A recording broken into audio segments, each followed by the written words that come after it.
all come to know Santa as the widely celebrated and loved Christmas character. But how did he become the notorious legend he is today?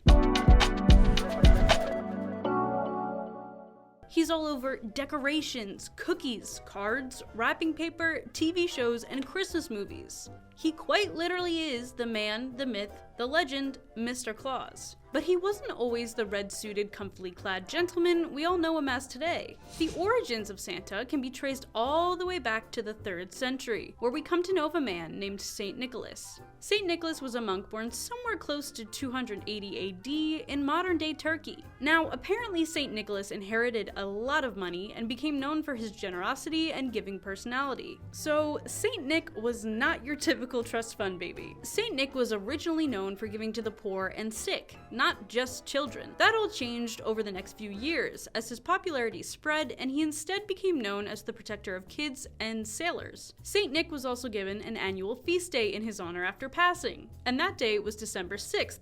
Nope.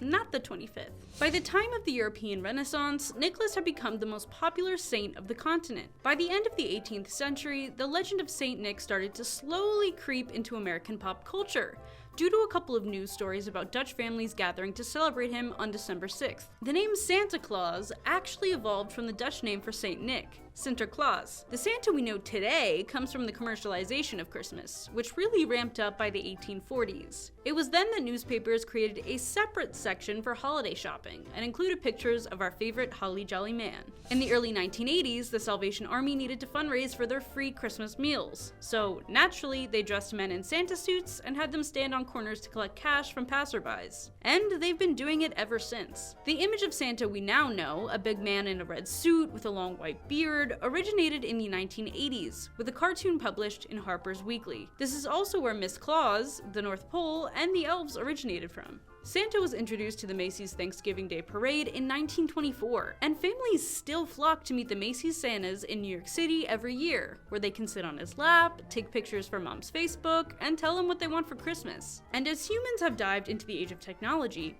so has Santa. The first major update to Santa's annual festivities came with the Santa Tracker website. Created by Google in 2004, the website allows kids to track Santa's path around the globe as they anxiously await his arrival. And the legend of Kris Kringle has also found its way into social media. It turns out Santa Claus is verified on TikTok and holds over 4 million followers. He's pretty active on his account as well. He reacts to cookie baking videos and even does his own lip syncs. I was just like, guys, I'm not, you don't make me do this every single time. Don't want a lie for Christmas. And he even shared his hot cocoa recipe with us. Aren't we lucky? What's your drink of choice? A Negroni. I was going to say the same thing. Yeah. Bagliato. Mm. With Prosecco in it. Oh, stunning. Yeah. Santa essentially just uses his account to spread both kindness and some year-round holiday cheer. We hope you learned something new about everyone's favorite holiday character. And from the What's Trending family to yours, happy holidays.